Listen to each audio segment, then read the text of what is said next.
Hello everyone, welcome to Bookworm, and today I'm going to be telling you what books I really want to buy.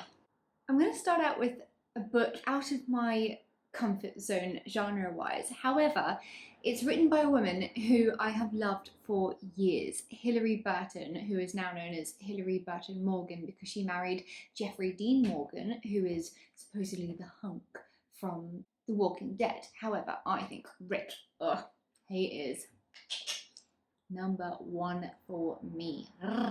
Probably the sexiest man I've ever laid my eyes on. Fell in love with him in Love Actually. You know that scene with Keira Knightley when he goes to the front door and he's got the cards and he's like, I will love you even when you look like this, and he shows her the old granny and he's got the boom box going and the husband's upstairs, and I know that's so like adultery stuff, but oh my god, he is just such a babe. And then The Walking Dead. I've heard that he died in The Walking Dead, and now I'm no longer watching it because I refuse to watch him die. I will cry. It will crush me, quite literally.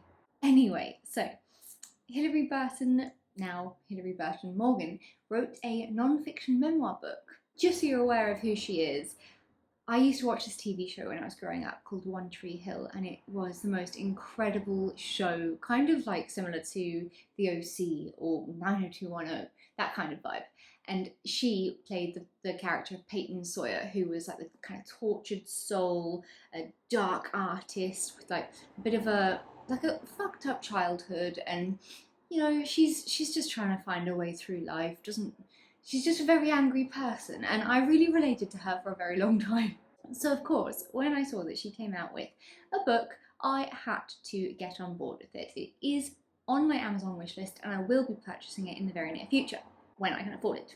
I believe that Hilarie Burton Morgan, I hate like triple names, it's too much. I'm just going to say Hilarie from now on. I believe that Hilarie has also been in White Collar and Lethal Weapon.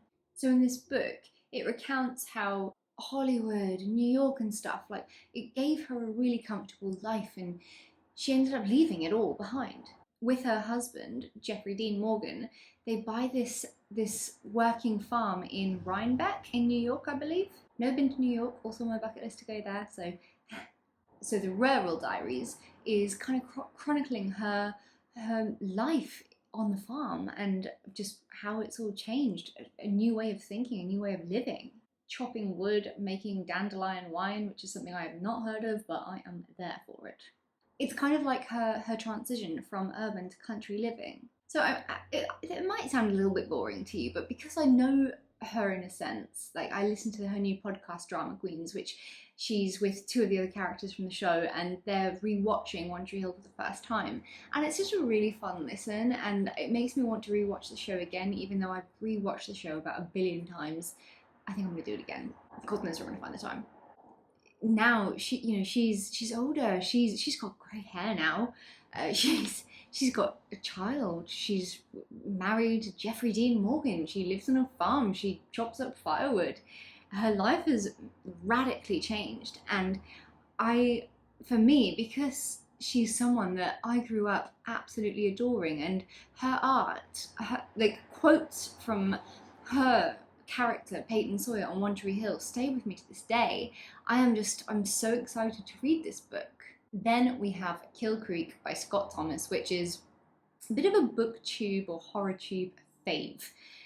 I've been wanting to read this book for a very long time, and it sounds right up my street.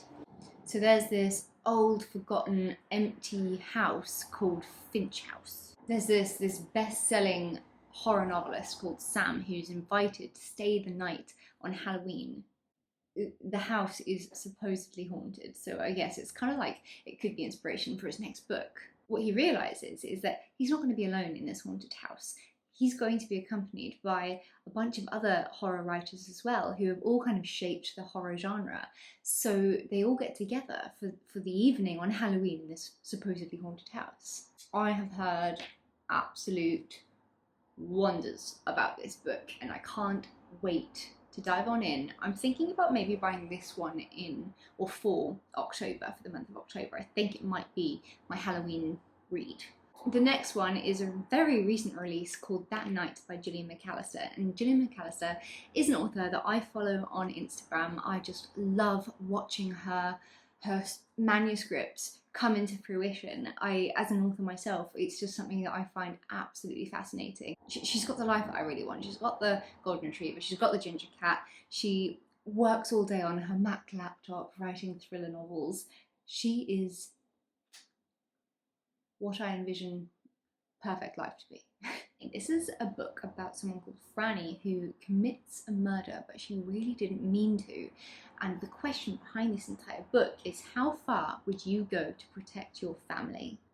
I guess as the story goes on, her family help her bury the body.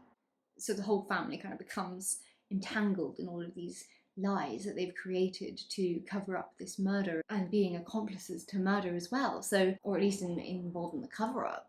I'm very much looking forward to it. It's currently £4 in paperback in Sainsbury's, and I don't know why I don't just do it, because I know I'm going to buy it one day anyway. But there's a lot coming up that I need to pay for. It is on my list though. Then we have House of Leaves by Mark Z. Danielewski. Did I say that right? This is about a family that move into a small house on Ash Tree Lane. When they move in, they discover something terribly wrong. The house is bigger inside than it is on the outside. I have heard fascinating things about this book. So many people say that it is the scariest book they've ever read. So obviously I'm fascinated, because I am still to this day searching for that one book that completely frightens the socks off me. Not that I often wear socks.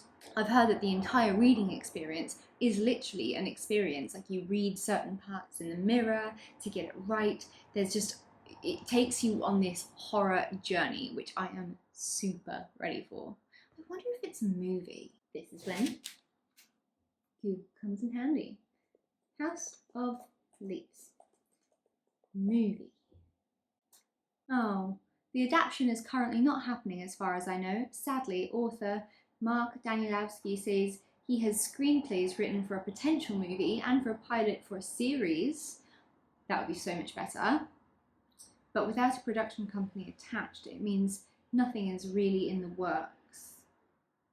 I mean, if it's so many people's favourite novel, why has a production company not picked it up?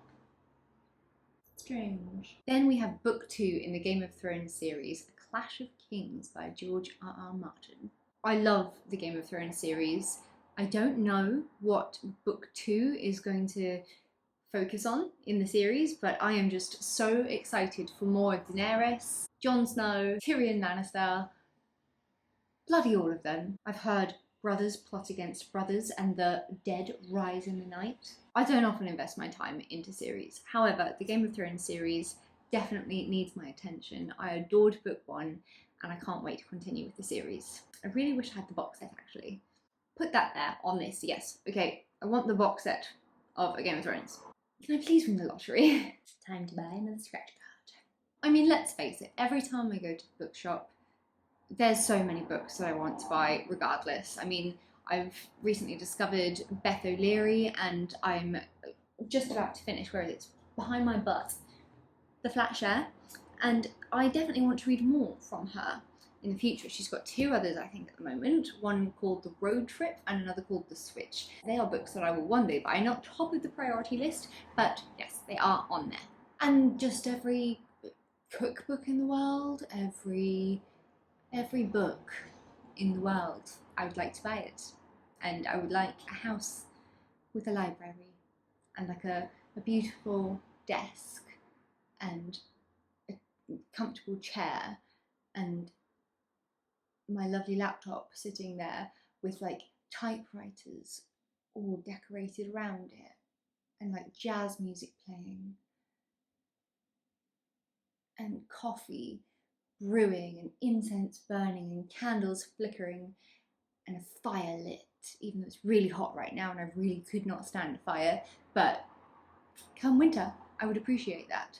Oh, I'd love my own little safe haven library. I don't even have a bookshelf.